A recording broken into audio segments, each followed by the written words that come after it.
eles conseguiram identificar neurônios no cérebro dos sapos que são responsáveis por cálculos matemáticos. Se isso daqui é uma pedra, ou seja, não pensa, não tem razão, racionalidade, não tem inteligência, ou se ele é um anjo, do nada ele virou o ser mais puro, só amor incondicional, não tem sentimento ruim do que passa aqui nessa cabecinha em termos de razão, pensamento e de emoção. Eu acho que eu posso falar algumas coisas pro pessoal, não é? Pode. Que bonitinho. Oi, Xodó. Fala Xodó pro pessoal. Oi, meu nome é Cecília Carreiro e esse é o meu cachorro e eu.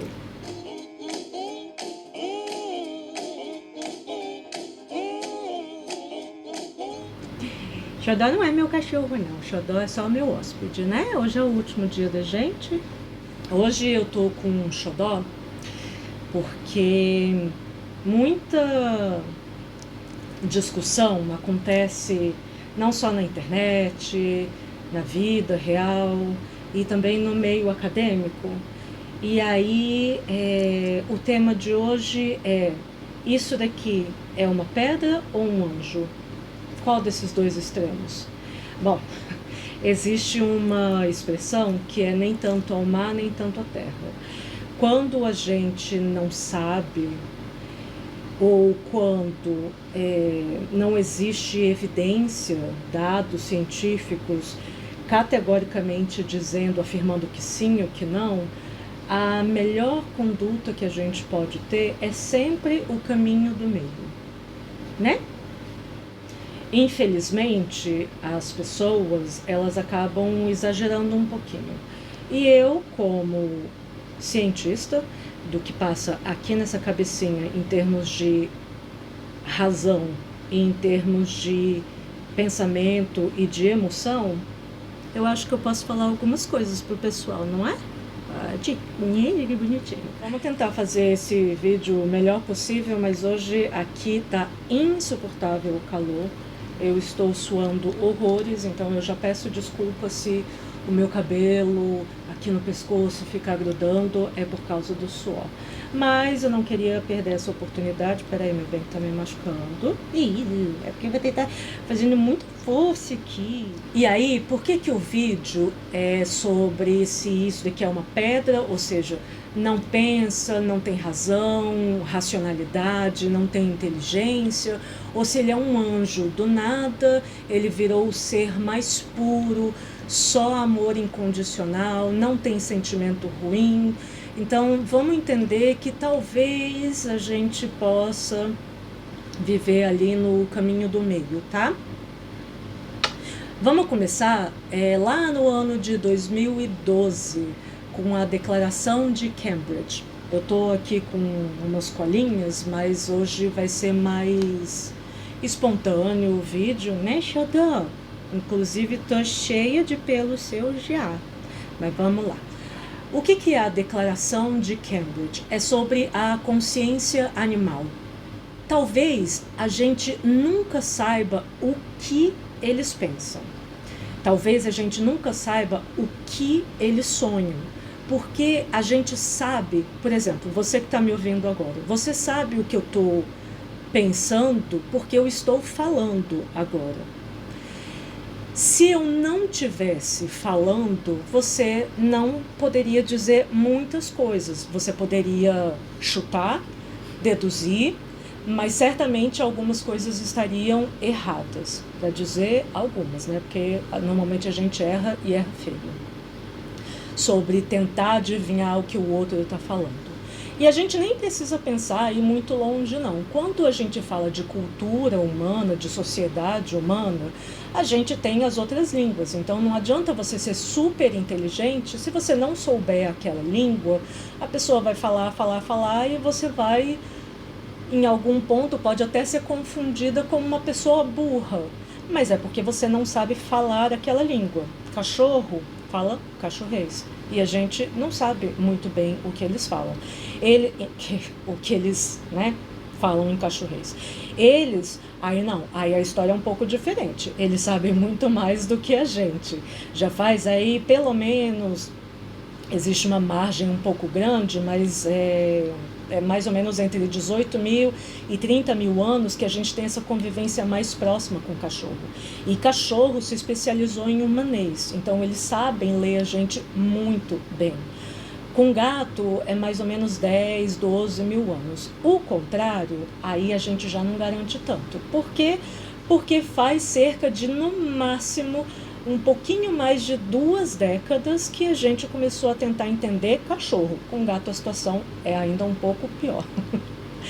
Mas, tirando um pouco o foco dos cachorros, a gente já tem bastante dados. O meu doutorado foi sobre o que está acontecendo aqui na cabecinha deles. Existe na ciência dados de pelo menos aí uns 80 anos ou quase 100 anos que a gente tem dados científicos, ou seja, muito bem controlado o que estava querendo analisar, que resultado que a gente queria ver e entender sobre vários animais. E nessa declaração de Cambridge, que vários cientistas super renomados assinaram, ou seja, eles confirmam aquela informação que está sendo dada ali, todos esses dados, eles mostram para a gente que, tendo um cérebro, a gente não vai falar hoje sobre quem não tem cérebro, sobre os animais que não têm um sistema nervoso central. Isso daí a gente pode falar em outro vídeo.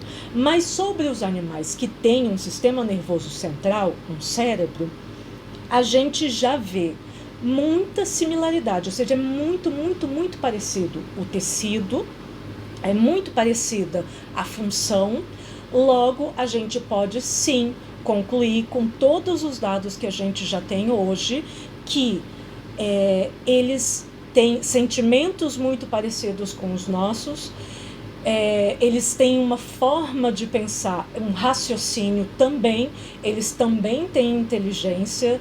Depois posso fazer um vídeo sobre isso, se vocês quiserem, para a gente entender melhor o que é inteligência, o que é razão, no sentido de racionalidade. O que talvez a gente possa dizer dos outros animais, diferente do ser humano, é que talvez eles não sejam intelectualizados. Dos animais que a gente conhece, eu acho que não, né? Eles não vão pegar um livro, ler aquele livro, mas também existe aí um debate sobre transmissão de cultura que os outros animais têm, né? Eu já trabalhei com comportamento de baleia e é super clássico esses estudos que mostram a transmissão de cultura entre as baleias. Então, não tem nada de especial sobre o ser humano, sobre o cachorro, sobre a formiga. Cada um é especial por si, cada um tem uma especialização. Ser humano, talvez a nossa melhor especialização seja ser genérico. Então, a gente aprendeu a observar o geral que está acontecendo e pegar um pouquinho de cada uma dessas coisas para trazer isso ao nosso favor. E aí, tomando de exemplo a gente mesmo, ser humano, e eu estou falando assim de, por exemplo, 2 irmãos que foram criados juntos, né? Nunca são criados iguais, porque é como jogar bola, você joga, um vai receber, o outro vai errar, um vai fazer um ponto maravilhoso, o outro vai só fazer um ponto padrão. Então nunca tem criação igual, essa lenda urbana não existe. E aí, sem pensar em outras culturas, só assim, nesse exemplo que eu dei, pessoas muito próximas, 2 irmãos que foram criados juntos. Cada um absorve o mundo de uma forma completamente única. Então, o que para uma pessoa é muito importante, muito prazeroso, muito relevante, para o outro irmão já não vai ser tanto. Então, esse peso das experiências, aquela informação, o que ela significa para mim, é bom, é ruim, é muito bom, é muito ruim, para mim foi só uma experiência, para o outro foi um trauma, isso é muito individual. Então, por isso que a gente não tem como, talvez nunca, saber o que que eles pensam, mas que eles pensam, disso a gente tem certeza. Por quê? Porque quando a gente vai analisar as células que estão no cérebro, são muito, muito parecidas. E quando a gente vai ver a função, os elétrons, a função dessas células, elas também são muito parecidas. Com o cachorro, a gente faz inclusive teste de comportamento, de performance. Você dá um comando exatamente como se fosse uma prova. Eu dei para você lá as instruções, o enunciado. Você vai ler aquelas instruções, aquele enunciado e vai ter uma resposta. Com os cachorros é a mesma coisa. A gente dá um comando para eles e aí a gente vê uma resposta. Então, no mesmo contexto, num contexto parecido, enfim, a gente vê que as respostas são muito parecidas mesmo, tá? Tá bem aí? Tá, né? Então, a gente não tem mais dúvida sobre a capacidade neurológica em todas as funções possíveis sobre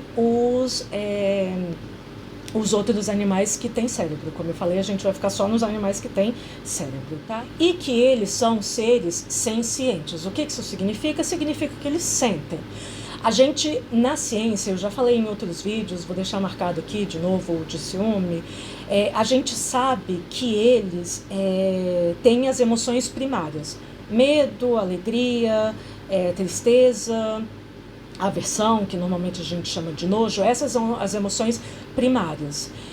As secundárias, elas envolvem outras partes do cérebro, elas são influenciadas pela cultura, então elas são muito dependentes do relato oral, verbal da pessoa, o que para ela significa aquilo ou não. Então, até hoje na ciência a gente não conseguiu comprovar categoricamente o sentimento de, por exemplo, ciúme, culpa, apesar de, no meio acadêmico, ser um consenso de que eles sim demonstram, num contexto muito parecido, respostas que a gente poderia associar a culpa, a ciúme. Mas aí a gente está falando do comportamento e não do sentimento, então isso vai levar um pouco mais de tempo para a gente poder estudar melhor nos outros animais que não na gente. No meu doutorado, por exemplo, eu estudei a relação de vínculo, especificamente a relação de apego. Ai, desculpa, gente, eu vou ficar me coçando porque tem pelinhos voando pela casa.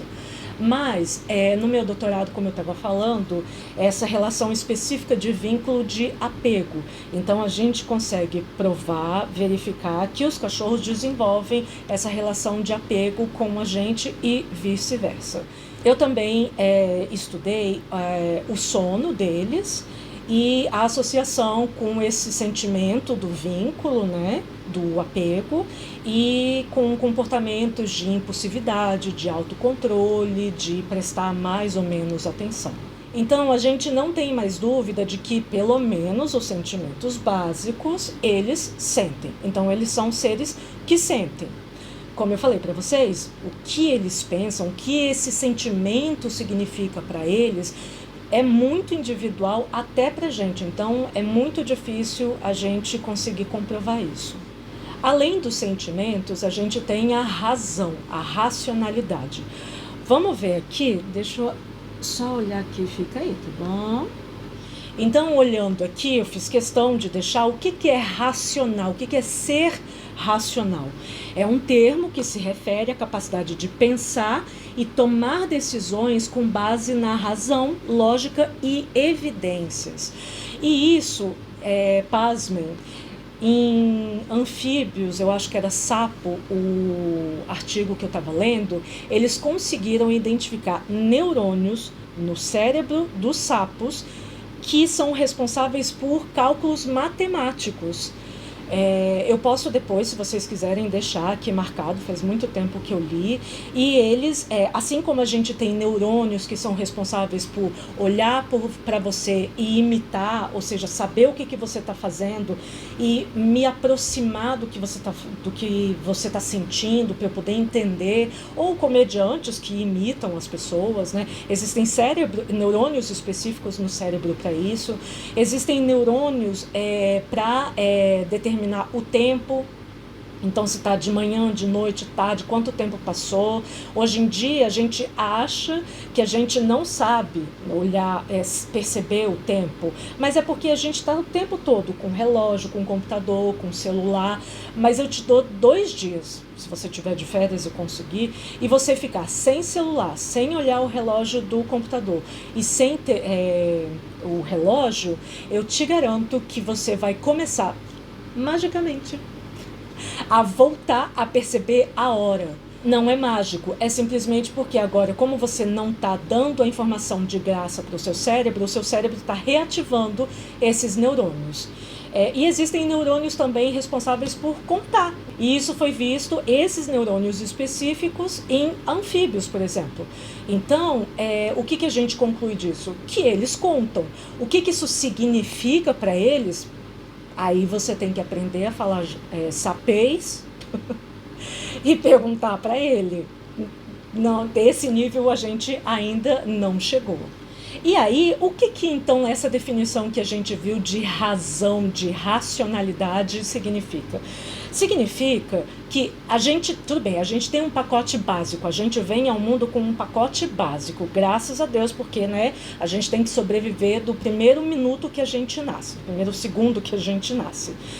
E esse é o pacote básico. E aí a gente vai aprendendo, outras coisas vão sendo automatizadas ao longo da nossa vida, né? Por exemplo, escrever.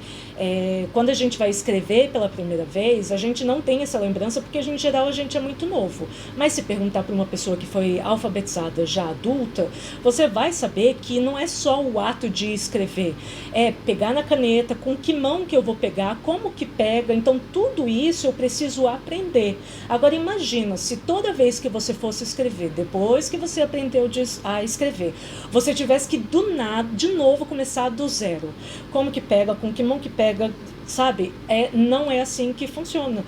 Como que a vida funciona?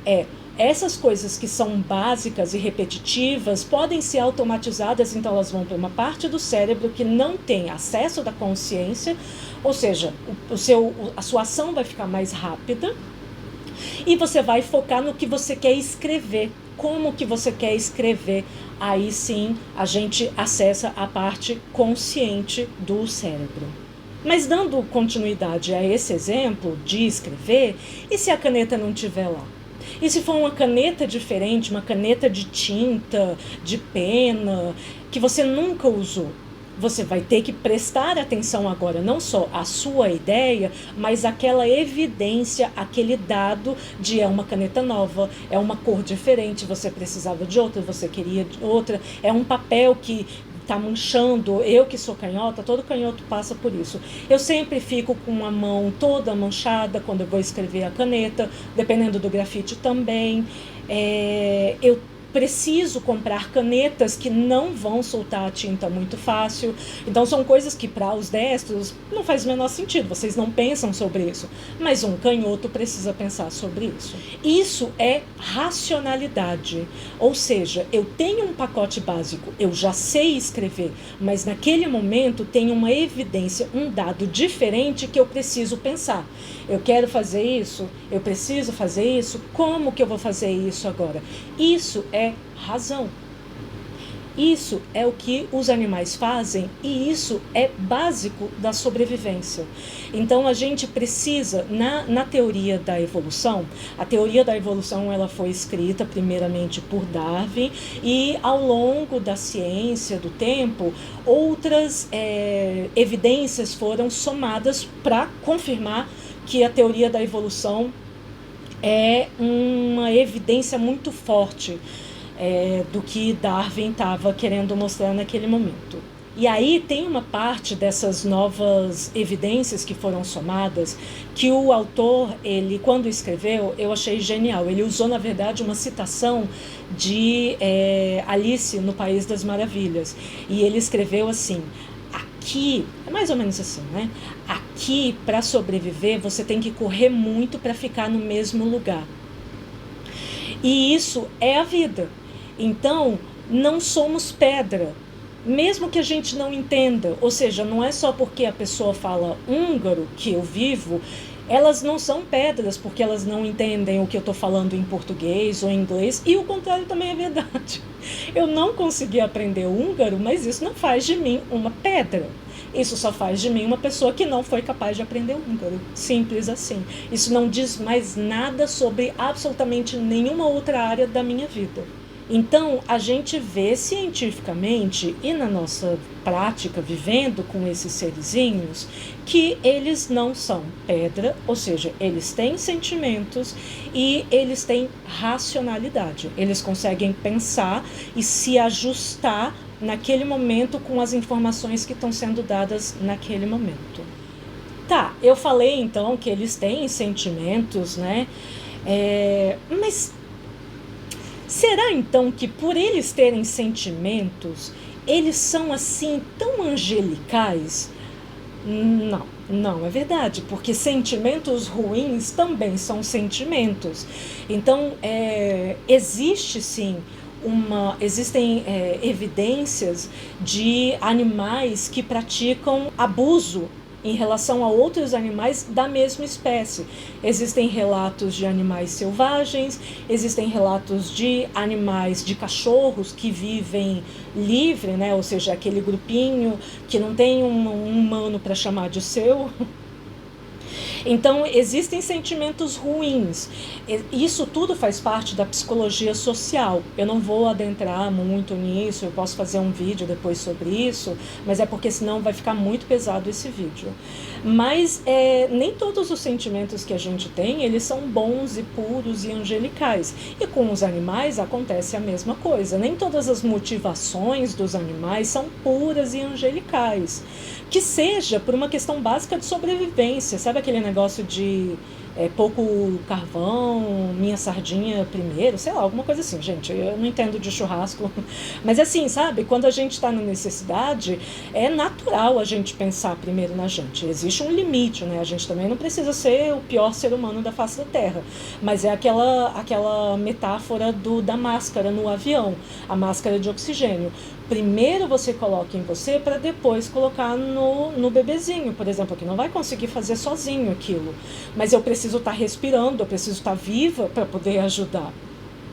Então, se a gente pensar, inclusive, nesse sentimento de sobrevivência, para o outro que está sendo roubado, que está sendo lesado, é um sentimento ruim que ele está experimentando naquele momento que o outro está causando. Existe mentira, sim, a mentira é natural, não foi uma invenção humana. Existem estudos belíssimos provando que animais que mentem se beneficiam. É claro que existe um custo-benefício, isso são conceitos da etologia, eu não vou explicar muito aqui, mas existe um custo-benefício. Os animais, eles mentem até um ponto, porque se ele mentir demais, ele começa a perder o valor social. Então ele começa a ser isolado daquele grupo. E isso é ruim, obviamente, se for animal de grupo, animal social, é pior ainda. Mas sim, animais mentem. Isso é uma coisa ruim.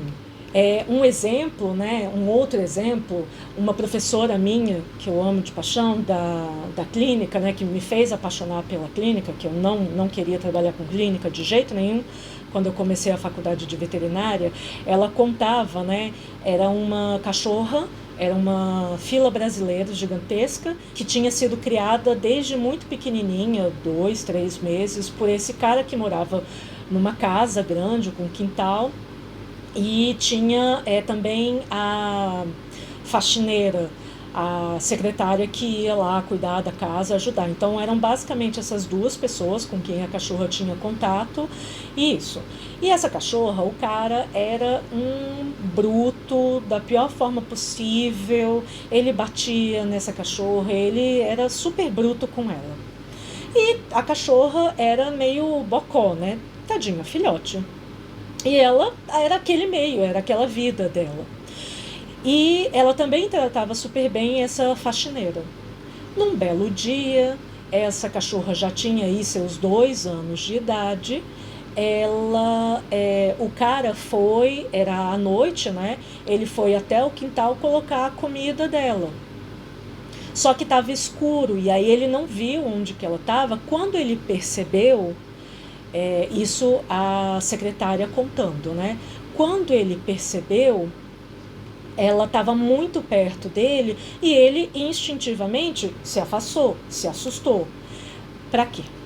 Neste momento, essa cachorra tomou consciência de que ela era maior do que ele. E aí, ela começou a tratá-lo da mesma forma que ele a tratava, e essa cachorra não aceitou mais ficar perto desse cara. Ela continuava tratando a secretária de forma normal, super afetuosa, tranquila, mas esse cara ela nunca mais aceitou. Ela era extremamente agressiva com ele e aí eles tiveram que doar a cachorra. Então, eles têm sentimentos, eles têm aprendizados, eles têm a racionalidade de perceber como está a situação naquele momento e o que fazer naquela situação. E essa cachorra não tinha nenhum problema, tanto é que ela mudou o comportamento com o cara e com a secretária continuou tudo normal. E isso mostra pra gente que não existe amor incondicional. Existe sim condição para você amar ou deixar de amar.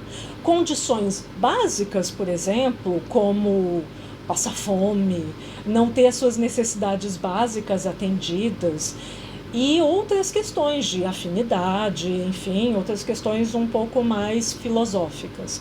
Mas todo amor, ele é condicionado. Você me dá, eu recebo, e a gente fica nessa troca, e aí a gente fortalece o vínculo e o amor que possa existir naquela relação. Então, não é amor incondicionado. Por isso, inclusive, que eu resolvi fazer esse vídeo, já faz bastante tempo, porque às vezes as pessoas acham que sai de um extremo, que é achar que é uma pedra e que pode fazer o que bem entender, gritar, bater, dar choque. O choque não mata. Sim, ninguém morreu. A maioria de nós passou, todo mundo que está vendo aqui, eu espero que esteja vivo, tomou choque no banheiro e ninguém morreu. Está todo mundo vivo aqui assistindo o vídeo. Mas é horrível levar choque. E outras pessoas que vão para o lado oposto, do anjo, do amor incondicional. E aí, essas pessoas, elas acham que só amor já resolve tudo. A gente sabe, entre a gente, ser humano, que não é assim. Tudo bem, o cachorro foi selecionado para, entre aspas, seguir a gente meio que cegamente. Mas ainda assim, ele tem condições. Condições para ter esse amor cego, mas não é amor, é porque a seleção que foi feita entre eles e entre a gente foi que para eles era muito vantajoso ficar com a gente, mesmo que em situações ruins, mas tem um limite. Lembra que eu falei o custo-benefício da mentira, desse amor incondicional, desse vínculo que eles têm com a gente? Pois tem um limite, então não é incondicional. E aí, para quem é o extremo oposto de ser um anjinho, isso também é tóxico, isso também é ruim para esse animal. Não é só amor, você precisa cuidar, você precisa entender sobre a espécie, se for de raça também vale, se for caramelo, vira-lata, aí é um outro capítulo. A gente precisa ir ao veterinário, a gente precisa olhar para esse indivíduo e saber o que ele está dizendo, respondendo àquele meu estímulo. Abraçar demais, ninguém gosta de abraçar demais, nem a gente, porque que eles vão querer, eles não são um bichinho de pelúcia. Precisa da rotina, precisa ir ao médico, precisa da comida de qualidade, água de qualidade, passeio. Então precisa dar mais do que só amor. Amor é muito lindo, amor a gente não sabe direito a definição até hoje, isso cabe aos filósofos, aos poetas, não cabe aos cientistas saber o que diacho é amor. Se um dia acontecer, eu faço um novo vídeo, mas eu acho muito difícil, porque é muito abstrato. A gente sente, pura e simplesmente. Mas é um detalhe muito importante, concordo, mas é um detalhe. Ainda assim, amor não enche estômago, não coloca um teto pra gente morar adequadamente. Então, a gente não pode ficar nesse exagero de pedra ou anjo, tá? E é o caminho do meio. Então eu queria encerrar esse vídeo de novo voltando lá para o comecinho do vídeo, é o caminho do meio. Eu citei vários exemplos de coisas, de dados que a gente sabe, porque já foram provados por A mais B, e outros que a gente tem evidências, mas ainda não tem provas sólidas, e outros que talvez a gente nunca consiga provar cientificamente. Por isso, o caminho do meio. Isso daqui sente, isso daqui pensa. O que, como, o quanto que isso vale, significa para ele, eu nunca vou saber. Da mesma forma que você nunca vai saber se você não perguntar para uma outra pessoa. Lembrando que a outra pessoa também pode mentir. E não mal intencionada. Às vezes ela nem sabe o que ela está sentindo. Às vezes ela não quer se abrir naquele momento. Então, ter essa métrica tão exata, tão precisa, a gente não tem nem entre a gente. Então a gente provavelmente nunca vai ter assim tão preciso com os nossos animais. Então, por favor, a partir de hoje, não achem que cachorro, gato, os outros animais, eles são pedra ou anjo. Eles são seres completos, eles estão vivos. A maior prova de inteligência que existe é estar vivo, porque o tempo todo a gente está passando por desafios. O tempo todo a gente precisa se manter vivo, a gente precisa correr para ficar no mesmo lugar, que é ficar vivo. Então são seres inteiros, complexos, por mais que a gente não tenha provas científicas do tanto que isso é igual, melhor, pior, diferente da gente. Esse é o vídeo de hoje. Eu queria agradecer pela presença do Xodó, muito bonitinho. O Xodó vai voltar para casa hoje, né, meu bem? Mas eu ainda vou lançar o vídeo do vlog, que dessa vez vão ser vários dias num vídeo só. Qualquer dúvida, manda um comentário aqui. Lembra sempre aquele papo de youtuber, dá o like se gostou desse vídeo, se inscreve, vira membro, compartilha. Vamos discutir sobre esse tema e mostrar para as pessoas o óbvio, que esses seres são seres complexos igual a gente, tá bom? Beijo e até o próximo vídeo. Tchau, tchau.